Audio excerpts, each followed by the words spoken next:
মুহূর্তে কিন্তু ধাওয়া পাল্টা ধাওয়া চলছে। আমরা এখানে যারা আসলে হামলা করেছিলেন অর্থাৎ তুলে দিয়েছেন তাদের সাথে আমরা কথা বলেছি।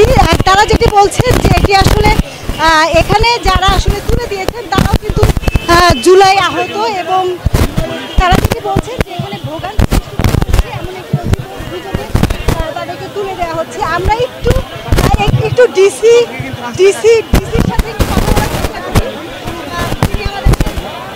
কি বলেন একটু জানানোর চেষ্টা করি। আমরা একটু সরাসরি সম্প্রচারে আছি, একটু বলবেন যে আসলে যারা তুলে দিল তারা কারা? বলছিল পুলিশের পক্ষ থেকে তুলে দিচ্ছে। এখানে যারা প্রকৃত আহত বা জুলাই যোদ্ধা ছিল তারা নিজেকে বলছে আমরা প্রকৃতভাবে আহত এবং জুলাই যোদ্ধা, আমাদের মানসম্মান ইজ্জত সব নষ্ট হয়ে যাচ্ছে।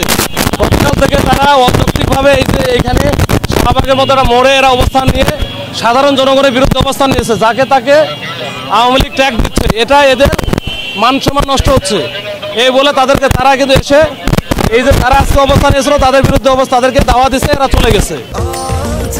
স্বাস্থ্যকর অল টাইম হানিকম, সব সময় অল টাইম হেলদি লাইফ।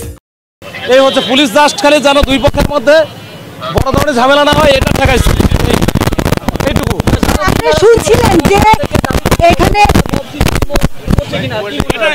এটা তারা তো আসলে গতকালকে থেকে দেখছেন যে পুরো মোড়টা দখল করে রাখছিল, তারা আমাদের ব্লগ নিয়ে রাখছে। আমরাও যেহেতু জুলাই আহত এই জন্য আমরাও কিন্তু কিছু বলতে পারতেছিলাম না। আজকে যারা আসছে তারা বিভিন্ন হাসপাতালে এখনো ভর্তি আছে। তারা বলতেছে আমরা জুলাই আহত, আমাদের বুকে গুলি লাগছে, আমাদের পায়ে পা নাই, হাত নাই।